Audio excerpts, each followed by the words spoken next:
Bienvenue, traileuses, trailers, runneuses, runners, dans ce nouvel épisode du 5 km à l'Ultra Trail. Podcast qui partage des conseils pour que vous puissiez courir et atteindre vos objectifs personnels dans la course à pied. Et c'est parti, voilà, bienvenue dans ce nouvel épisode du 5 km à l'Ultra Trail. Et voilà, nouvelle semaine, et je suis très content de commencer cette semaine en te présentant une entreprise que tu dois peut-être connaître, c'est celle d'Enduractive. Des produits de nutrition français, bio, très bons, très digestes, que j'utilise très régulièrement, et je sais qu'en ce moment, l'entreprise a quelques difficultés. Donc, naturellement, j'ai contacté Alain sur Instagram pour lui proposer de simplement présenter son entreprise, et lui aussi d'ailleurs, parce que le personnage m'intéresse toujours, mais du coup, je lui ai posé quelques questions sympas.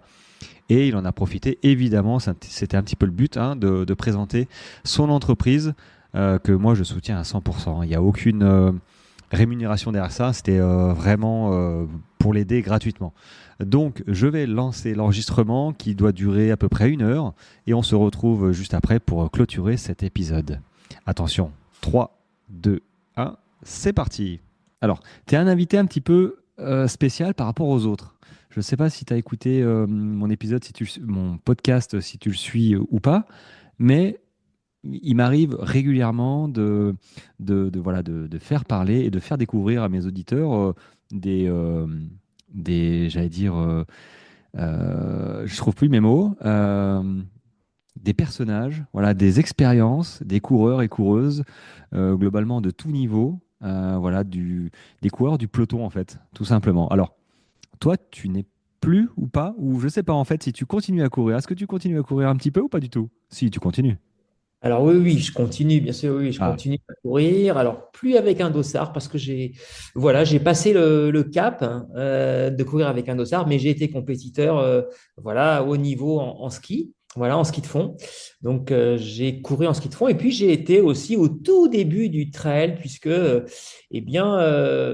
que bon nombre de trailers, voilà, courent, enfin, les parcours notamment du marathon du Mont Blanc, j'ai participé moi au Cross du Mont Blanc à l'époque où ça s'appelait le Cross du Mont Blanc, donc il y a plus de 20 ans. Voilà, donc j'étais, on va dire, dans les pionniers au niveau de ce qu'on n'appelait pas encore le trail, mais la course en montagne. Voilà, et donc j'ai été aussi skieur alpiniste, j'ai fait quelques courses également, mais depuis quelques années, d'ailleurs suite à un problème de ni plus ni moins de santé, puisque j'ai eu 2 prothèses de genoux, lié directement à mon activité de ski, parce que même si je faisais du ski de compétition en ski nordique, j'étais un passionné de ski et je faisais du ski de boss aussi. Et donc, forcément, ça a un peu abîmé les genoux. Donc, voilà. j'ai Donc, j'ai les eu deux peur. prothèses. J'ai eu peur. J'ai cru que tu allais me dire que c'était à cause de la course à pied. Non, pas du tout. Pas du tout. Pas du Ah, tout. Non, non, non. Non, non, c'est ski à vraiment les bosse, ouais, ski de ça boss. doit être dur, hein. Voilà, le ski de boss Ouais. m'a pas arrangé les genoux. Voilà, donc la raison, on va dire, si je mets plus de dossard, c'est par la raison, mais je continue à faire du sport, à courir, à faire du trail. Voilà, c'était encore, j'ai fait le GR20 en 5 jours, je l'avais fait en 4 jours. Voilà, Ouais. j'adore encore. Alors, c'est pas dit que je ne remette pas un dossard, d'ailleurs, c'est dans les tuyaux. Peut-être que je suis inscrit au Trail du Ventoux l'année prochaine. Alors, on verra si je vais le faire ou pas. Ah, il est sympa. Mais effectivement, je t'avais suivi sur les 5 jours avec ton fils, non? Oui, c'est ça. Ah, en C'est ça. Corse? Ouais, Ouais. c'était pas mal. Alors, Alain, j'ai oublié de le dire quand même. Alors, tu vis au pied du Mont Blanc, il me Oui, semble, hein. oui, tout à Euh, fait, aux Ouches, le village qui passe, où l'UTMB passe à ce village, oui, oui, ouais, à côté de Chamonix. et ouais. Et ce que tu n'as pas dit, c'est que tu es fondateur d'Enduractive, qui est une entreprise dédiée à la nutrition sportive naturelle et bio. Je crois que je ne me suis pas trompé. C'était ce qui était marqué sur ton site, hein. J'ai un peu fouillé quand même, hein. Alors oui, tout à fait. Mais j'ai un parcours un peu atypique parce que j'ai été pendant très longtemps enseignant. J'ai été professeur en éducation physique et sportive. Puis ensuite, j'ai travaillé à l'université comme formateur pour les futurs enseignants. Donc à l'époque, on appelait ça l'IUFM. Voilà. Et donc j'ai été pendant 24 ans en fait enseignant-chercheur en pédagogie de la physiologie sportive. Hmm. Et puis, il y a une dizaine d'années, j'ai eu envie de tourner la page et donc de créer mon entreprise. Alors, j'ai une formation aussi de diététicien et donc voilà, j'ai toujours adoré la cuisine, je faisais déjà des produits énergétiques, mais maison. Je donnais les recettes sur mon site Internet. Donc là, je parle presque à l'ère du début d'Internet, il y a une quinzaine d'années.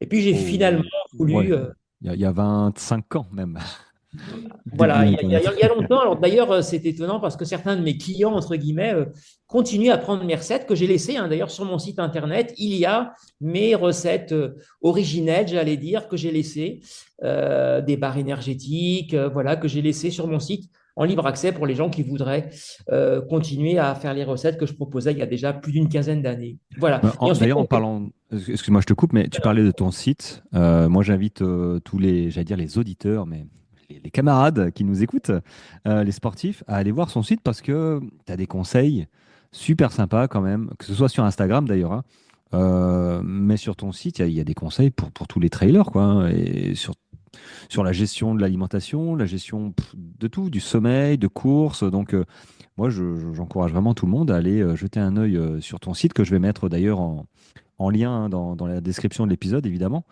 Alors, moi, j'avais une question. Tu, ton activité de coach, du coup, elle est venue longtemps avant ton entreprise ou au même moment, où tu coachais pas du tout? non, non, non. Mon activité de coach, elle date de très longtemps, puisque quand j'étais enseignant Ouais. à l'université, déjà, Mm. je coachais mais à titre bénévole des athlètes. Alors, c'était plus des athlètes de haut niveau en Mm. athlétisme. Et puis, eh bien, je coachais aussi au début du trail, puisque j'ai été déjà coach au premier UTMB. Je coachais notamment deux collègues, hein, deux jeunes collègues enseignants qui se lançaient dans le trail et qui voulaient faire cette fameuse course de l'UTMB. Et donc, comme ils savaient que je préparais les athlètes, ils m'avaient demandé de les aider. Donc, j'ai été, voilà, sur coach, on va dire. Alors, à distance, non, parce que c'est des collègues que je voyais tous les jours à Mm. l'université, mais j'ai été présent sur le premier UTMB. Donc, je pense sans doute le premier coach à distance euh, pour l'UTMB. Voilà, donc je connais évidemment doublement l'UTMB parce que je connais chaque caillou de ce parcours, mais en même temps parce que j'ai été coach. Donc à l'époque, j'étais enseignant à Grenoble. Alors, d'ailleurs, tu vas me faire rêver là, mais tu t'en rappelles de combien de participants il y avait au premier UTMB comme ça? Alors, mes souvenirs sont pas très très bons, mais ils étaient à peu près 200, entre 150 et 200. Il y avait très très peu de personnes. C'était vraiment j'allais dire à l'époque c'était des gens qui faisaient tous.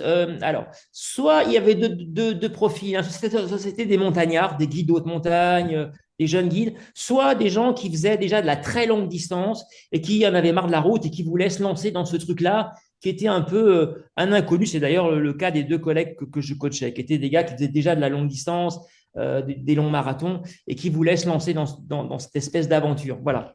Et autour de 150 à 200, mais je me souviens plus exactement. Et du coup, toi, ton parcours de sportif, t'as fait combien de fois l'UTMB du coup? Parce que je me Alors, dis que t'es sur. en tant que Ouais. coach, j'ai fait toutes les éditions. Voilà, moi-même, je Waouh. n'ai jamais pratiqué, mais j'ai été coach à toutes les éditions de l'UTMB. Et en moyenne, j'ai entre 15 et 20 trailers que je suis sur l'UTMB proprement parler. Au total de l'ensemble des courses de cette semaine de l'UTMB, environ 40 coureurs. Voilà. Ouais, tu dois pas dormir, quoi. Alors non, c'est une semaine d'ultra pour le coach aussi. Ah ouais, ouais, ouais, ouais, exact. Alors du coup, là, c'est juste une question personnelle qui m'intéresse pour te connaître encore un petit peu mieux. Est-ce que tu as exploré des distances un petit peu supérieures ou des formats de course un peu différentes? T'as des trucs en semi-autonomie ou je pense, je sais pas moi, la Volvic par exemple, où t'as pas c'est pas balisé, c'est par trace GPS par exemple. Alors, je n'ai jamais coaché d'athlètes qui participent à ça. J'ai coaché des athlètes qui faisaient le Tour des Géants, par exemple. Ça m'est arrivé aussi de coacher un athlète, alors c'était complètement différent, qui a fait la tentative de la traversée de la Méditerranée à la rame, enfin, Corse Ouais. continent. Voilà, donc là, c'était d'autres. Ça m'arrive aussi de parfois coacher des athlètes. Alors, comme je suis dans le monde de la montagne, et un peu connu dans le monde de la montagne, j'ai par exemple coaché des Suisses qui se sont préparés à un record sur l'Everest. Voilà, plutôt des challenges de ce niveau-là. Mais toi, personnellement? Alors moi, personnellement, j'ai fait déjà des grandes traversées, hein. Par exemple, j'ai fait, alors pareil, en pionnier à l'époque, hein, j'ai fait la traversée du GR5 complète. Ah. Donc À C'est l'époque, beau ça. c'était un record que j'avais établi, mais bon, ça, c'est complètement anecdotique. Je l'avais fait en 5 jours avec mon VTT, qui était un VTT qui faisait 16 kilos à l'époque. Je parle Ouais. d'il y a, voilà, d'il y a presque 30 ans. Au début, il y avait les premiers VTT. Voilà. Et puis, j'ai aussi fait très, très souvent le GR20.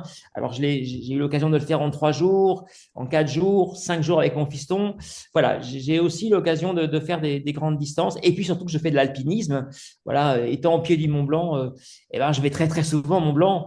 Ah Voilà, oui. quand il faut, je vois qu'il y a un bon créneau, hop, je mets mes chaussures, mon sac à dos et je monte au Mont Blanc et je redescends sans couche au refuge. Voilà, par exemple.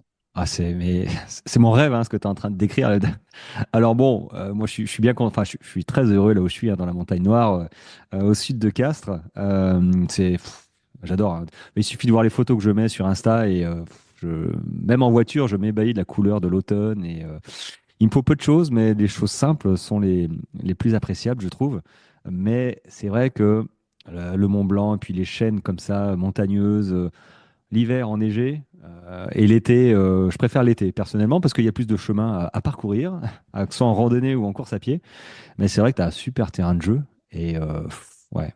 Moi, j'aurais peur de me blesser en fait, de t'en faire trop, de me faire plaisir à chaque fois et de me cogner du dénivelé ou des sorties trop longues toutes les semaines, juste par plaisir, quoi. Donc bon, on va dire que c'est bien que je sois loin des montagnes et que j'y vais au coup par coup pour les courses ou autre chose. Du coup, alors, moi, je t'avais contacté effectivement pour Enduractive. Les auditeurs, ils savent, hein, enfin, ils savent normalement, ils me suivent d'assez près d'ailleurs. Ils ont créé un groupe WhatsApp euh, sur mes courses. Tu vois, j'ai créé un groupe WhatsApp et pour faire participer, je préfère. C'est plus facile pour moi de m'exprimer sur WhatsApp pendant la course que sur Instagram. Et à un moment, il faut vivre sa course quand même. Mais c'est vrai que sur WhatsApp, c'est un peu la famille. Et voilà, on a été 150, 200 à participer. Donc, ils savent ce que je mange, ils savent mes difficultés, comment je m'équipe. Et ils savent qu'en Duractive, bah oui, ça fait partie de ma nutrition. Donc, moi, j'adore tes produits. Chacun a une alimentation différente, hein, parce que tout le monde est différent. On digère plus ou moins bien, ou on a des appétences différents. Euh, Moi, j'aurais juste une question, pas juste une question, déjà, juste nous présenter, alors dis-nous, mais je suis tout seul, mais nous présenter ton entreprise. Et ce qui m'intéresserait, moi, de savoir au tout début, c'est pourquoi tu l'as créé. Tu te souviens du moment où tu t'es dit, tiens, il y a quelque chose à faire là. Ah oui, oui, tout à fait, je me rappelle. Donc, c'était maintenant il y a 11 ans, hein, voilà. C'était l'époque où commençait à arriver, enfin, on- ça date un peu plus, non, c'est commencé à arriver, disons, que l'euphorie du bio et des produits bio, notamment énergétiques. Et je trouvais qu'il y avait une confusion entre le label bio et ce qu'on y mettait dedans, la liste des ingrédients. Et je trouvais qu'il y avait il y avait quand même quelque chose à faire, notamment au niveau de la digestibilité. Parce que là, encore une fois, au départ, c'est le coach. Ça a toujours été mon fil directeur. Je crois que j'ai deux fils directeurs globalement dans ma vie qui dépassent le monde de l'entreprise, c'est transmettre ce que j'ai appris ou ce que j'ai expérimenté. Je pense que ne restera d'un homme dans sa vie au final que ce qu'il aura été capable de transmettre. Tout le reste partira. Et donc, pour moi, c'est essentiel. J'ai pas fait 24 ans de pédagogie pour rien. Et donc, l'idée était pour moi de transmettre quelque chose. Et cette transmission de mes valeurs par rapport à la nutrition me paraissait essentielle. C'était un moment aussi où je voyais qu'au niveau de l'environnement, eh bien, il y avait des choses qui n'allaient plus, il y avait une urgence à faire. Et donc, je pensais que j'avais, un peu comme le colibri, ma goutte d'eau à mettre sur cet incendie que je voyais déjà il y a 20 ans. Alors, j'ai toujours été extrêmement sensibilisé parce que j'ai eu notamment une maman qui était montagnarde, qui était extrêmement attachée aux valeurs de l'environnement. Et donc, j'ai des grands-parents qui avaient une auberge en Ardèche.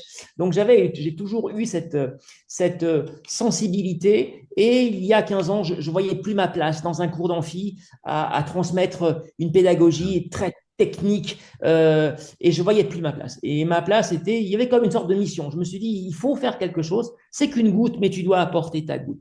Donc l'idée n'était pas de créer une entreprise pour augmenter mon chiffre d'affaires, enfin, ou plutôt mon carnet, enfin mon compte en banque, parce que ça a d'ailleurs été strictement l'inverse par rapport à mon statut privilégié de prof Mm. et d'enseignant à l'université, mais c'était de transmettre des valeurs. Et donc, Enduractive, c'est fondamentalement ça. C'est pour ça que mon site n'est pas uniquement un site où je mets en ligne des boutiques, enfin des produits en vente. C'est pour ça que je donne des conférences, je fais des conférences sur Instagram.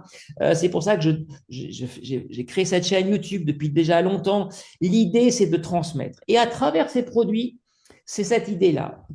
Ce que j'aimerais que les gens retiennent, c'est que finalement, mes produits, ça n'est que euh, l'image de mes valeurs que je veux transmettre.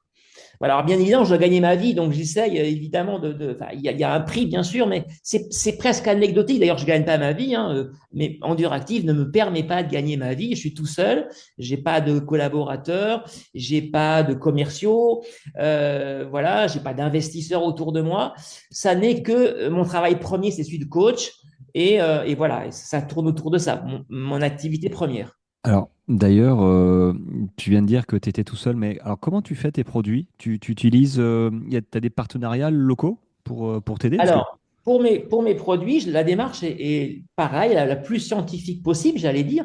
C'est-à-dire que l'idée pour moi, il y a trois critères importants dans un produit énergétique qui sont quasiment tous de même niveau.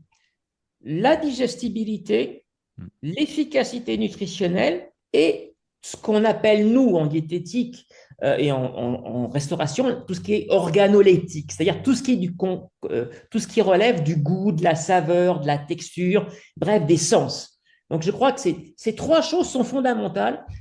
Si un produit n'est pas digeste, un produit énergétique, s'il n'est pas digeste, il ne sert à rien.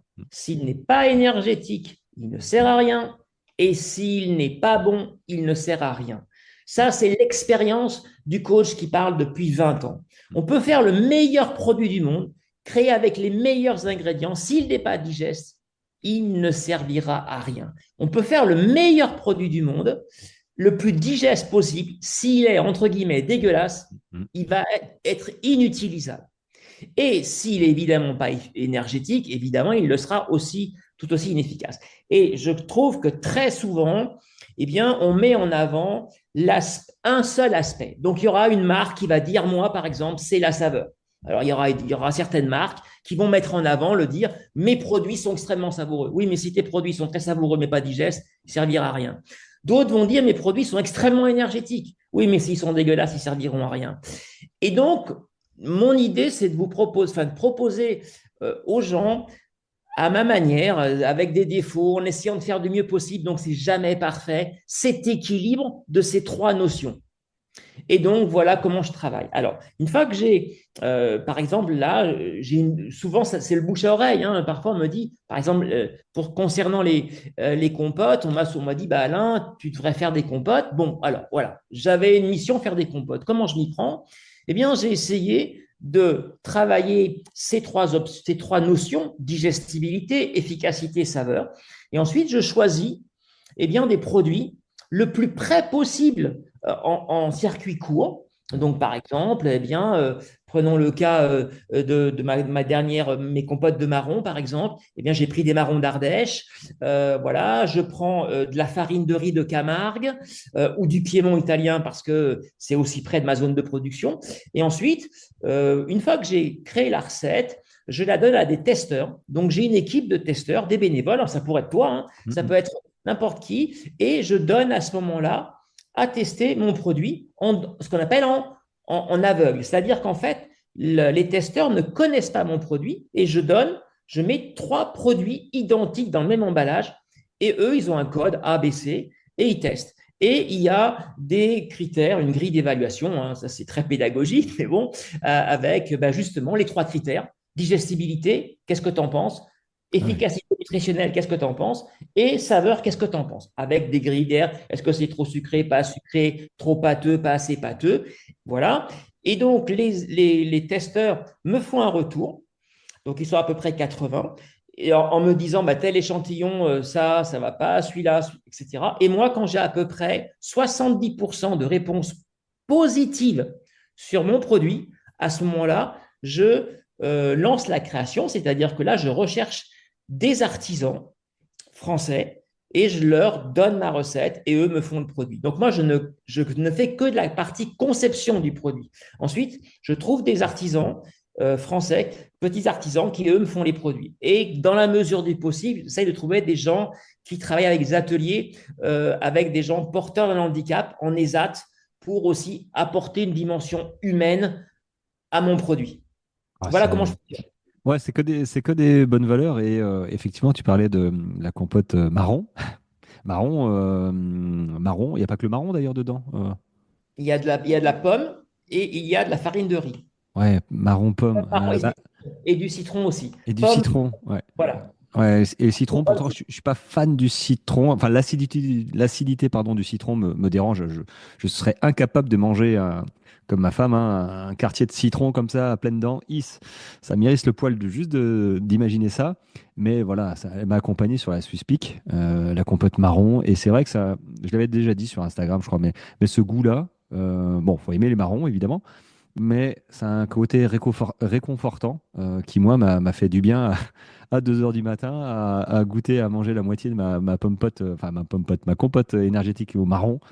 Sincèrement, c'est pour ça que moi, je suis fan de tes produits, hein, je le dis souvent, mais parce que moi, ils me conviennent. Et effectivement, le côté digeste, c'est un truc de fou parce que ça peut être les trois, hein, tu l'as dit, hein, mais j'ai tellement d'images de trailers et traileuses assis sur un caillou, ou les deux mains sur les genoux en train de vomir parce qu'ils n'y arrivent plus à manger, ils ont des problèmes de digestion, que moi, ça me fait toujours de la peine parce que moi, j'ai aucun problème. Alors, tout le monde est différent, mais il faut aussi tester en sortie longue, il faut trouver son alimentation, mais c'est vrai qu'il y a un moment, il faut arrêter d'être attiré par les objets brillants qu'on a tous sur Internet, notamment en nutrition. Il y a des trucs de fou en marketing où ils nous vendent des trucs. Il suffit de lire les ingrédients, la valeur énergétique de chaque truc. Et on s'aperçoit que ça coince, quoi. Enfin, il y a des trucs qui coincent. Et il y a beaucoup de personnes qui ne font pas gaffe à ça. Ils ne font pas attention. Et le marketing est super bien fait, j'avouerai. Et c'est vrai que bah moi, quand je suis tombé sur tes produits, bah, il y a du semi-liquide, il y a du liquide et il y a les muffins là qui sont solides. J'ai pas encore goûté le pain d'épices, mais il faut vraiment que je goûte. Ça, moi, j'aime bien sur des ultra trails notamment où on passe des dizaines d'heures. Ma dernière, bah, pas ma dernière, mais la Swiss Peak là, j'ai dû arrêter. Je me suis fait mal. Je me suis blessé malheureusement au 310e kilomètre, mais je recommence l'année prochaine, c'est pas grave, mais moi je sais que ta nourriture, entre autres, m'a accompagné et j'ai eu zéro problème. Donc moi, juste pour ça, Alain, moi je te remercie vraiment bah, que tu te décarcasses parce que bah, c'est compliqué. Je vois passer tes mails de soutien pour tes nouveaux produits. Et tu as besoin de soutien. Alors du coup, j'aimerais rebondir sur tes nouveaux produits parce que bon, ça m'intéresse, hein, j'ai participé, donc je suis content que je crois. Hein, confirme-moi ça, mais je crois que tu as atteint le quota que tu voulais, c'est ça, la barre, non, Oui, alors tout à fait. Alors c'est aussi une particularité hein, on va dire, d'Enduractive, hein, c'est que tous mes produits ont été lancés par un projet participatif parce que j'ai pas de fonds propres. Voilà, je dois moi-même aider mes enfants dans leurs études, donc voilà, j'ai pas de fonds propres. Et donc le principe que j'ai adopté, c'est d'utiliser le principe du financement participatif. Donc les gens eh bien me soutiennent et en même temps font des précommandes et ces précommandes me permettent eh bien d'acheter les matières premières et de payer ce fameux premier stock qui est souvent compliqué. Voilà, donc c'est le principe. Donc ça a été réussi. Donc c'est le 12e projet participatif que je lance. Voilà, qui ressemble qui est propre à chacun de mes produits. Et donc, les gens ont pris des précommandes. Alors, ces nouveaux produits sont lancés autour de l'amande, parce que l'amande est un produit qui est un produit extrêmement intéressant du point de vue nutritionnel. Et donc, c'est pareil, c'est un constat. Je suis reparti d'un constat. J'ai regardé, j'ai été voir on me parlait de pâte d'amande. Alain, tu devrais faire des pâtes d'amande. Alors, j'ai proposé, il y a une recette, une pâte d'amande qui est sur mon site, complètement gratuite, qu'on peut faire facilement, parce que la pâte d'amande, il n'y a rien de plus facile pour la faire. D'ailleurs, ça me donne, ton podcast, ça me donne une idée. Je pense que dans les prochains jours, je vais refaire en direct cette recette, une pâte d'amande. Ouais. Eh bien, je vais donc, je me suis dit, il faut lancer, j'ai regardé. Et donc, d'abord, je regarde. Je n'ai pas envie de faire ce que d'autres font très bien. Voilà, il y a des produits que les autres font très bien. Et donc, je ne vais pas m'amuser, moi, à faire des gels énergétiques au fructose. Ça, des gens savent faire. Voilà. Donc, l'idée, c'était d'abord regarder ce qu'il y avait en proposition sur le marché. Et là, j'ai vu, j'étais même effaré de voir eh bien, les teneurs en amandes. Et je me suis rendu compte que, eh bien, on vendait des barres aux amandes avec 22-23% d'amende. Pas plus tard que hier matin, j'ai fait d'ailleurs un post sur Instagram sur le lait d'amande, qui est une catastrophe. Le lait d'amande à 2% de lait d'amande, on vous vend de l'eau, hein, les Avec de meilleurs étant l'arôme. à 100%, voilà, et de l'arôme et du sucre, enfin tout ce qui va avec, sauf des amandes. Et donc, je me suis rendu compte que les barres amandes, pareil, eh bien, on vous vendait des barres amandes avec 20% d'amande. Et je me suis dit, mais c'est pas possible. Et ça rejoint un peu une idée que j'aimerais un peu quand même avancer, c'est que dans tout produit, on va dire acheté dans le commerce, non maison, eh bien, il faut vous méfier parce que vous ne mangerez jamais une étiquette. Et ça paraît un peu simpliste de vous dire ça. Mais combien de fois je vois des gens qui vous vendent des étiquettes? Or, ce que l'on va manger, c'est d'abord une liste d'ingrédients. Mm. C'est les ingrédients qu'il faut regarder. Parce qu'une valeur énergétique, elle peut être la plus belle du monde. Mais si dedans, il y a 1 milliard de cochonneries, eh ben, c'est ces cochonneries que vous allez manger. Et ce n'est pas le nombre de calories, ce n'est pas le nombre de protéines, ce n'est pas le nombre de lipides. Non, c'est d'abord des ingrédients. Et je pense que c'est ça sur lequel je me bats dans mon propre travail pour essayer voilà. Et donc là, je me suis dit, il faut lancer une gamme. Donc j'ai lancé cette gamme à base d'amandes. Et là, on passe de 23 à plus de 60% d'amandes. Voilà. Donc, j'ai été au maximum que je pouvais parce qu'au-delà, après, c'était trop compliqué parce que au-delà de 60%, j'avais trop de protéines. Et ces protéines, le problème, c'est que je n'utilise pas de conservateur. Et donc, et j'ai aussi des emballages qui sont assez comment dire, étanches parce que je ne veux pas de produits solvants. Et des produits solvants créent une étanchéité qui améliore. Et donc, on peut avoir des produits, par exemple, on me dit parfois, mais il n'y a pas de conservateur, mais ça se conserve 2 ans. Pourquoi toi, tu ne conserves pas 2 ans? Tout simplement parce que je n'ai pas le même plastique. Ah ouais. Et Il voilà. suffit de Et voir donc, les pommes voilà. rouges Il qui n'y a pas de durent souci. pendant. Ah On non. peut, on peut faire un produit sans conservateur qui dure 2 ans, mais il suffit que l'emballage, lui, soit complètement égal. Voilà, donc ça, c'est Ah un, ouais. c'est un vrai problème. Et donc, voilà, je suis arrivé à un teneur maximale de 63%, qui est quand même extrêmement élevé. Et donc, j'ai voulu décliner alors une pâte d'amande avec, là encore une fois, non pas pour de la communication, mais pour un réel effet. Donc, il y en a une qui va être avec de la spiruline, donc Ouais. avec quand même une teneur intéressante, puisque j'ai pu aller jusqu'à 5% de spiruline. Là, encore une fois, j'ai dû composer avec cette fameuse aspect organoleptique, c'est-à-dire que j'aurais pu mettre plus de spiruline, sauf qu'après, les gens n'allaient pas l'aimer. C'est Donc, pas j'ai très bon. fait une barre qui n'a pas le goût de la spiruline, mais qui a quand même 5% de spiruline. Ah, Une autre, du coup, t'as mis amande, spiruline, t'as pas mis autre chose alors dans celle-là, elle en sera goût? uniquement amande, spiruline et sucre complet. Voilà. Ok. C'est une barre qui, par exemple, n'a que 4 ingrédients.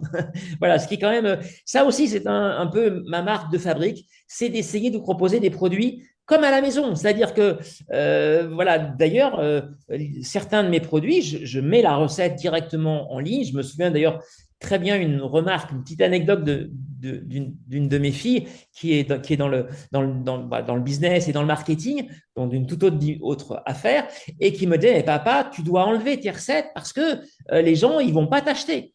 Et j'avais eu comme remarque, et je maintiens cette remarque, je lui avais dit, mais écoute Céline, tout le monde sait faire une soupe bio. Tout le monde. Il suffit d'aller prendre des carottes, des pommes, des navets, des pommes de terre, des navets, les coller dans de l'eau, faire bouillir, passer un broyeur, ça fait une soupe bio. Pour autant, tu auras tous les jours des gens qui iront dans un magasin bio acheter une soupe bio. Eh bien, c'est la même chose pour moi. C'est-à-dire que je vous propose des produits, mais en même temps, si vous les faites, bah, tant mieux pour vous. Tant mieux. Si là-bas, à la spiruline, ça donne des idées à des gens d'aller se faire, de prendre de la poudre d'amande, de prendre des spirulines, de prendre du miel, de prendre du sucre, tout mélanger, eh bien, tant mieux. Je veux dire, voilà. Ouais. Donc, c'est ça mon idée. Excuse-moi, c'est un peu comme les entraînements, hein, tous les conseils que tu donnes et que je donne aussi. Ma femme a eu la même réflexion de toi que ta fille.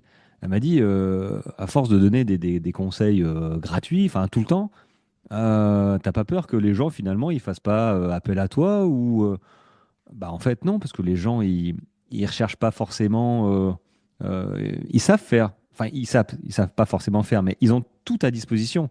C'est pas pour ça qu'ils le font en fait. C'est pas pour ça qu'ils passent à l'action.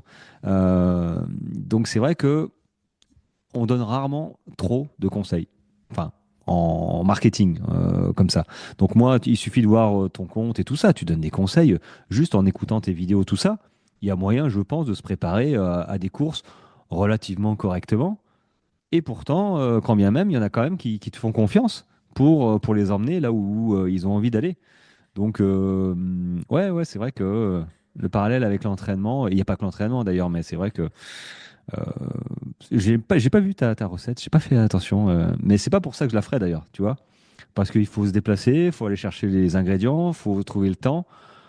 Et ouais, voilà, on paye aussi un gain de temps finalement à récupérer le produit. Et puis il y a les valeurs derrière. Si je me plante une fois, deux fois, bon. Mais c'est surtout un problème de temps, je pense. Pour moi, hein, personnellement, mais c'est vrai que je pense qu'il y a aussi les autres. On aime bien récupérer directement, gagner du temps. Et si en plus je peux faire profiter une entreprise française, enfin voilà, moi je suis un peu chauvin pour le coup, mais voilà, c'est pour ça que tu es là d'ailleurs, hein, pour parler d'Enduractive. Alors je vais rebondir juste parce que j'ai la question qui me vient et j'ai peur de l'oublier. Pourquoi Enduractive, le nom Enduractive, comment il t'est venu? Parce que je sais que c'est compliqué de trouver des noms d'entreprises, des noms de produits. Donc je suis un petit peu curieux de savoir comment ça t'est venu. Comment tu l'as trouvé ce nom de produit? Enfin d'entreprise. Alors, je vais aborder une zone, comment dire, un peu compliquée dans l'entreprise. Initialement, ceux qui me suivent savaient que mes produits s'appelaient au départ Diète Sport Énergie. Voilà. Diète parce que diététique, sport et énergie, il y avait cette notion-là. Donc, quand j'ai créé l'entreprise, je l'ai appelée Diète Sport Énergie.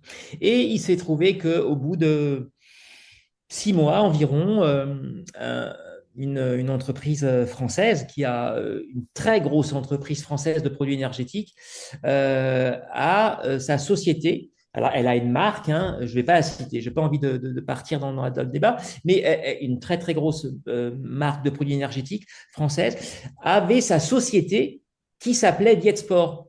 Voilà, Dietsport France, exactement. Donc, il s'appelle encore Dietsport France.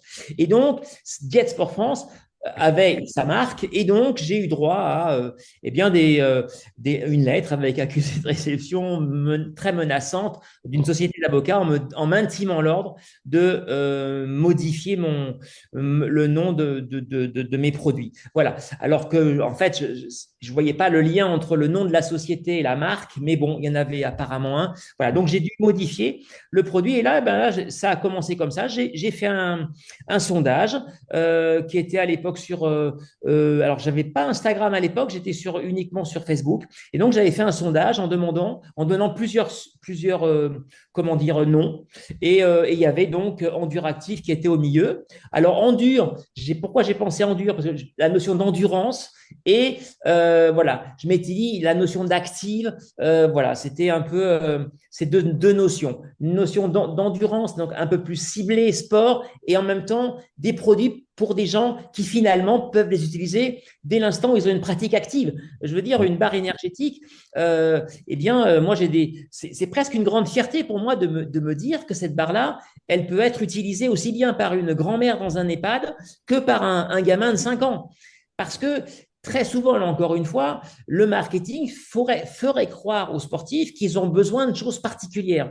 Or, je rappelle quand même, souvent dans mes conférences, en disant que l'élément essentiel dont nous avons besoin en tant que sportifs, alors souvent je pose la question, ça m'est déjà arrivé de même poser la question à une conférence où j'avais été invité avec des médecins en face de moi et je leur avais posé la question, je leur ai dit, alors quel est l'élément sportif indispensable pour un sportif? J'ai eu droit à tout, Alors, sucre, glucides, alors c'était très technique, c'était des médecins, donc ils voulaient un petit peu quand même me montrer leurs compétences. Et je leur ai dit, mais vous en avez oublié un, essentiel.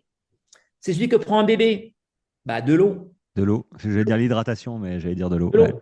Mm, mm. Donc finalement, on se rend compte que l'élément majeur dont on a besoin, un enfant qui vient de naître en a besoin et une grand-mère en a besoin. Donc c'est ça aussi, la simplicité. Et donc voilà, il y avait cette idée-là de l'aspect un peu technique du sportif et en même temps l'activité au sens, voilà pourquoi. Et donc il y a eu plusieurs noms proposés, c'est Enduractif qui a été retenu. Voilà. Alors, ouais, alors, du coup, là, je pense à tu sais, différents noms, tout ça. À l'époque, il n'y avait pas ChatGPT, quoi. Il n'y avait pas les IA. Parce que je Non. pense qu'en ce moment, tu aurais une flopée de. Ce serait plus facile, je pense. Je trouve en ce moment, c'est plus facile de trouver un nom d'entreprise, limite, de produit, qu'à l'époque. Je trouve qu'à l'époque, enfin, il y a 10 ans, c'est ça? Ouais, Et il y a 10 ans, ouais, il y a 11 10 ans ans, ouais. maintenant. 11 ans, Ouais. ouais. De trouver un nom, fallait réfléchir. Là, bon, tu tapes ton prompt sur ChatGPT ou ailleurs, hein, et tu as, une ribambelle. Mais finalement, ok, je vois un petit peu mieux pourquoi tu as choisi ce nom-là et enfin, c'est hyper cohérent pour moi. Donc voilà. Euh, alors, on en a parlé un tout petit peu, mais du coup, je sais, tu en as parlé dans tes mails pour participatifs, hein, pour tes anciens, enfin pour tes nouveaux produits d'ailleurs. Ton entreprise a voilà, la petite difficulté financière, c'est pour ça que tu passes d'ailleurs par ce genre de dispositif. Est-ce que, enfin, comment nous, les trailers, on peut t'aider pour l'instant? Est-ce que tu as mis un dispositif? Est-ce que c'est encore en place ton système participatif ou pas du tout? Ou c'est clôturé je reçois les mails du Lulu, je crois. Alors, le projet participatif, il est lié à une création de produit. Donc là, il a arrêté, il va s'arrêter donc dans 2 jours, voilà. Il n'y a pas un système de cagnotte permanent. J'ai pas installé ce système-là. Voilà. Donc effectivement, pour l'instant, l'entreprise, enfin, la micro-entreprise, on va dire, ne fonctionne que par ces petites ventes. Et c'est vrai que si je voulais vraiment, eh bien, qu'elle perdure, qu'il y ait moins de tension, parce que c'est quand même compliqué au niveau le gros problème pour moi, c'est le transport, c'est les frais de transport, parce que j'ai pas du tout de marge et je fais pas du tout assez de ventes pour pouvoir avoir des prix attractifs par la poste. Et donc, du coup, bah, c'est compliqué à ce niveau-là. Ouais. Il faudrait augmenter les volumes, mais augmenter les volumes, bah, ça veut dire des investissements et que j'ai pas les moyens de faire tout seul. Donc c'est vrai qu'actuellement, je suis à la recherche, alors soit de quelqu'un qui voudrait bien reprendre l'entreprise, voilà, euh, à Mm. son compte, soit d'un investisseur pour essayer de m'aider, voilà, sachant que bon, voilà, j'arrive aussi à un âge où si je peux enfin, passer la main sur cet aspect-là et juste transmettre maintenant ce que je pourrais transmettre, bah, ça m'irait bien. Alors, si quelqu'un dans le podcast, dans les auditeurs du podcast, euh, pourrait les intéresser, je pense que voilà, ils prendront contact avec toi. En tout cas, le message est passé. Je pense que ça peut être peut-être une bonne opportunité pour celui ou celle qui voilà qui veut reprendre bah, une affaire ou développer ou ouais. C'est vrai que développer une entreprise, ça reste pas facile à l'heure actuelle. Je ne sais pas si ça a été facile un jour ou l'autre d'ailleurs, s'il y a une meilleure époque qu'une autre. Mais en tout cas, le message est passé. Alors l'entreprise, elle est basée à Chamonix, c'est ça? Non, à Ouche? Oui, Elle est Ouche. alors, donc en fait c'est chez moi, hein, voilà, donc Mm. l'entreprise, le siège de la société, on va dire, est chez moi, donc aux Ouches, donc le village à côté de Chamonix. Ensuite, les produits sont faits donc un peu partout en France par des petits artisans. Donc mes barres énergétiques sont faites par un artisan dans le Haut-Var, par exemple. Voilà, et j'utilise notamment ces figues, les figues autour du village. Donc c'est à Salerne dans le Haut-Var.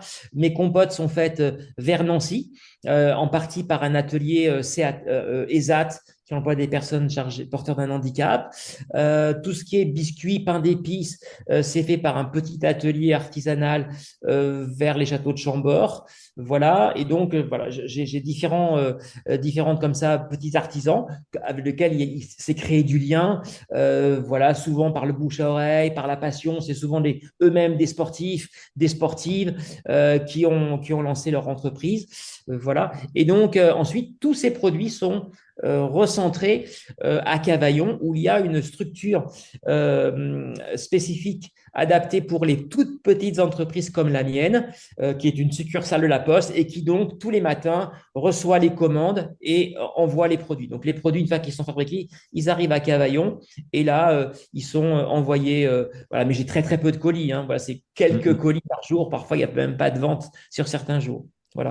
En tout cas, j'espère que bah, ton message est passé et sait-on jamais, c'est pour ça que je t'ai proposé ce rendez-vous podcast. Bah, le hasard fait parfois bien les choses et peut-être qu'il y a une personne ou deux qui pourrait proposer leur aide. Je ne sais pas comment, mais si on ne fait rien, il ne se passera rien. Donc voilà, le message est passé.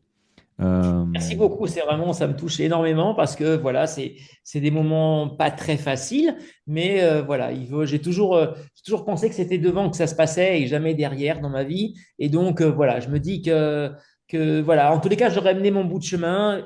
Je ne sais pas où il va aller, mais ce qui est certain, c'est que je continuerai à transmettre parce que au-delà d'Enduractive, ma passion, c'est d'abord de transmettre ce que j'ai moi-même appris dans ma vie, dans mes formations. C'est ce qui me paraît essentiel. eh bien, écoute, il faut avancer, hein, et tu avances, hein, chacun avance dans sa vie.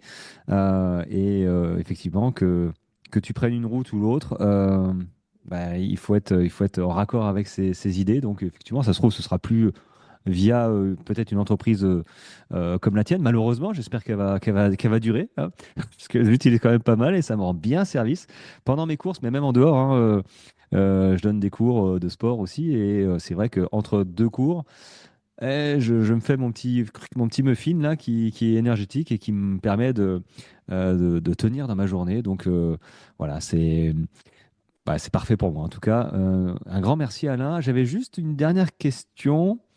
Tu as une expérience, tu as beaucoup couru. Voilà. Est-ce que tu as une anecdote de course, toi, dans une course qui te revient en mémoire, un moment fort dans une course peut-être d'ultra ou la nuit ou je sais pas, qui t'a marqué plus qu'une autre? Alors, c'est compliqué parce que t'as quand même pas mal de kilomètres au compteur, hein, quand même, avec les années. Mais c'est vrai que quand j'entends que tu as participé au premier UTMB, ça me fait rêver, quoi. Je me dis, mais moi, je te vois déjà avec des chaussures de l'époque qui sont pas les mêmes qu'aujourd'hui. Ça, c'est les premiers alpinistes, hein, qui allaient avec des chaussures. Tu dis, waouh, comment ils ont fait ça? C'est un peu l'effet que ça me fait quand j'entends. Ouais, j'ai participé au premier UTMB. Alors, premier UTMB, ouais, c'était en 2000. Je vais pas regarder. C'était il y a plus de 20 ans, je pense. Faut que je regarde, mais voilà. Est-ce que tu as voilà, un souvenir comme ça qui te revient de course que tu aimerais nous partager? Alors, comment dire, je pense que j'en ai un en tant que coach et un en tant que, on va dire, sportif. Un en tant que coach, c'était il y a 2 ans, je pense, fait marquant. Tous ceux qui m'écoutent là, qui étaient à ce moment-là, c'était à la TDS. Donc, la TDS, une course vraiment difficile, des conditions extrêmement compliquées il y a 2 ans, la neige, du vent. Et j'arrive, alors je suivais mes athlètes, hein, voilà, mais c'est pas parce qu'on suit des athlètes qu'on va laisser tomber les autres. Et donc, eh bien, tous mes athlètes étaient passés, j'étais au Cornet de Roseland, j'allais partir eh bien, sur Arèche pour continuer mon travail de coach. Et là, je vois arriver le soir à l'abandon, mais vraiment quelqu'un complètement perdu, les yeux hagards.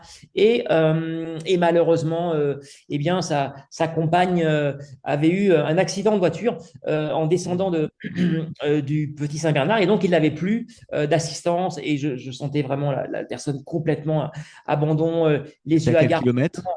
Comment? T'es à combien de kilomètres de course? Tu dois être à, on va dire, 70-80 par là, hein, dans ces eaux-là. Voilà, et donc les conditions vraiment dantesques, hein, très très froid. Et le regard classique que je connais depuis tellement longtemps du vide, hein, voilà, où il n'y a plus rien, il n'y a rien derrière le cerveau, puis on sent Ouais. que le regard, il n'y a plus rien qui regarde. Mm. Et donc je le regarde alors je demande parce que j'ai pas normalement l'autorisation, donc je me mets à côté sur la barrière où il y avait après l'espace pour eux, ben, pour les coureurs, et je m'approche de lui, je lui dis mais il voulait abandonner, je lui dis mais pourquoi tu es venu? Pourquoi tu es venu? Mais je peux plus, je peux plus. Et donc je l'ai relancé, et c'est une anecdote liée à la nutrition parce qu'il grelottait, et je lui dis bah écoute, tu sais ce que tu vas faire, tu vas commencer par prendre du bouillon, et il était complètement déshydraté, il n'arrivait même plus à prendre du bouillon. Et donc je lui ai demandé à des bénévoles qui me passent un bol, et je lui ai donné cuillère par cuillère, toute petite, petit peu, du bouillon, Mm. au départ en lui hydratant, vraiment comme quelqu'un dans le désert, hein, complètement perdu, du bouillon chaud. Puis petit à petit, ça a pris du temps, hein, presque une demi-heure. Et au bout d'une demi-heure, eh bien, il a commencé à prendre un petit peu plus de pâtes. Et je me rappelle très bien, ça a été un moment très, très fort parce que voilà, il s'est changé, il avait même plus la force, mais bon, je ne pouvais pas l'aider, je n'avais pas le droit, donc il s'est débrouillé tout seul. Et je l'ai raccompagné. Voilà, on est reparti puisqu'on a 500 mètres où on peut accompagner les Mm. gens. J'ai donc pendant 500 mètres à la sortie du ravitaillement été avec lui. Et ma plus grande fierté, ça a été bien, de savoir qu'il a pu terminer. C'était pour moi un moment très fort. Et même encore maintenant, j'ai encore l'émotion de ce moment parce que c'est un moment, c'est ça pour moi être coach. C'est fondamentalement ça, mon travail. Et la nutrition, c'est aussi fondamentalement ça. Cette idée-là de finalement, à travers ça, comme je te le disais, transmettre des valeurs, les donner. Le sport est un formidable, comment dire, moteur dans la vie. Et voilà. Et là j'allais dire, Ouais, j'avais fait mon job. Voilà. c'est cool. J'imagine, mais parfaitement à 10 000 la situation. Et c'est vraiment ça. Alors, l'esprit trail, limite, que ce soit dans un ravito ou sur le chemin. Après, on peut pas toujours faire ce qu'on veut, mais c'est vrai que là, j'imagine vraiment bien cette situation. Il faisait pas nuit? C'était la nuit ou le Bien jour? sûr, bien Il sûr, faisait... bien sûr, il faisait nuit, hein, Ouais, donc il faisait nuit. voilà, il Ouais. faisait nuit, il neigeait, il y Ah, avait c'est un vent compliqué, hein. abominable, c'était terrible, c'était Je terrible. m'en souviens il y a 2 ans, là. C'était atroce. Oui, oui, c'était des Bon, les conditions conditions, dantesques. là, mais... Je sais pas si elle a été un petit peu euh, modifiée, la course, ou pas du tout? Alors, la course avait été légèrement modifiée. Le passage du passeur du Pralognan avait été évité, le passage le plus technique et dangereux. Mais cela étant, la course avait quand même le nombre de kilomètres qu'il y avait prévu. Donc, 140 kilomètres, c'est une course très, très dure. Ah, ouais. Et Voilà. il t'a pas recontacté, ce coureur? Il a Et pas... on a eu bien sûr, parce qu'après, donc bon, évidemment, il m'avait reconnu, et donc voilà, on a eu quelques échanges, voilà, et vraiment, ça a été un moment très fort dans ma carrière. C'est cool. Et en plus, tu vois, tu t'en souviens. C'est rigolo parce que c'est pas un coaché. Un de tes coachés, c'est un Non. coureur en dehors. Mais bon, ça change rien, hein, finalement. Ouais, c'est sympa. Et du coup, tu en avais une deuxième te concernant La toi deuxième, personnellement? c'était me concernant moi, cette course, et qui peut-être aussi un message pour tous les trailers qui m'entendent. Alors, certains me connaissent cette histoire que j'ai connue avec mon fils. Enfin, je fais encore, enfin, j'ai beaucoup de kayak de mer. J'ai vraiment fait énormément de kayak de mer. Et Ah oui. j'ai connu un naufrage avec mon fils au large de la Corse, et où on a dérivé pendant une journée complète dans une mer complètement déchaînée. Voilà, le kayak s'est renversé et on n'a pas pu se remettre dessus. Et donc, on a dérivé, dérivé, dérivé pendant toute la journée. On était parti tôt le matin, on a chaviré de très bonne heure. Et donc, ça a été un moment très dur où, avec mon fils, on a vraiment senti que on était très très très près de ce moment fatidique où voilà, où il va falloir lâcher prise, voilà, et partir. Et finalement, on a quand même pu être rejeté sur la côte nord de la Corse en pleine nuit, et ça a été quand même un moment très très très très fort. Et pour dire qu'il faut jamais lâcher pendant ces heures et ces heures de tempête avec des vagues énormes, personne, pas de moyens de communication parce que les téléphones étaient sous le kayak, impossible d'aller les chercher. Donc, c'était pas d'eau, complètement déshydraté. C'était un moment aussi où, dans ma vie, qui m'a montré qu'il ne faut jamais lâcher. Il y a toujours quelque chose. Et dans un ultra, tant qu'il n'y a pas une blessure sévère, je pense qu'il faut se dire qu'on est là pour, euh, on s'est donné les moyens et on va se donner les moyens pour arriver. Voilà. Et je pense que c'est important, et je le dis souvent dans le cadre de mes conférences, mais aux gens que je connais un peu qui font de l'ultra trail ou qui se lancent dans l'ultra trail. Attention, c'est un défi, mais c'est un formidable défi par rapport à, à toujours aller de l'avant. Voilà, je pense que c'est extrêmement important. Voilà, c'était un Mais moment important. effectivement, je m'en souviens. Alors, je sais plus où je l'ai lu, mais t'en avais parlé déjà de ton fils et le kayak comme ça. Ça a été, ouais, j'imagine ça aussi. Alors j'imagine parce que moi j'ai passé 23 ans dans la marine nationale sur les bateaux et parfois on était dérouté parce qu'il y avait un voilier en perdition, parce qu'il y avait des personnes et on a même parfois fait demi-tour pour récupérer une personne tombée à l'eau. Et du coup, bon, elles n'ont pas passé le temps que tu as passé avec ton fils parce que bon, ça a été relativement long quand même. Et ouais, ça marque. Je pense que tu dois savourer la vie hein, un petit peu différemment après. Ça permet de relativiser beaucoup de choses. Ouais, c'est vrai que. Bah écoute, merci, merci beaucoup Merci à toi. de ce partage. Au-delà d'Enduractive, effectivement, on parle de trail et moi, le trail, tu vois, c'est et l'ultra trail, mais trail en règle générale, hein, c'est des valeurs comme ça, des valeurs humaines, de partage. Et finalement, moi, je retiens ça dans ta façon de communiquer, dans ta façon dans ton entreprise aussi. C'est pour ça que moi, je te soutiens à 200% parce que bah, je pense qu'on a besoin de produits comme toi et puis surtout de personnes comme toi qui aiment partager et transmettre bah, des valeurs qu'on a besoin. En ce moment, on a besoin tout le temps en fait, hein. Il y a 10 ans, c'était pareil, mais voilà, d'autant plus en ce moment. Donc écoute, merci pour toi pour ce partage qui est enrichissant effectivement de toute ton expérience parce que tu as commencé à courir à partir de quand? De quel âge? Oh là là, j'ai fait de l'athlétisme, je devais avoir, allez, j'étais en sixième, on va dire. Voilà. Ah oui, oh, oui. Et tu courais en sixième à l'époque parce que moi j'ai des gamins Oui, là, oh oui, là oui. là, c'est pas Et, cadeau, hein. les crosses à l'époque, les crosses du collège, voilà.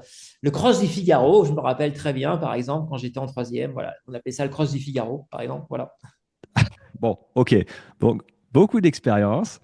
En tout cas, tu as autant d'expérience que tu as autant que tu de passion. Donc, moi, j'apprécie beaucoup. Et je pense que je suis pas le seul, hein. Je pense que tu dois avoir quelques retours quand même sympas parce que voilà, tu le mérites dans ce que tu proposes et partages. Enfin, moi, j'espère que voilà, mes auditeurs, pardon, auront apprécié bah, la discussion qu'on vient d'avoir, qui a duré un petit peu, oh, 1 heure. 1 heure, ça va.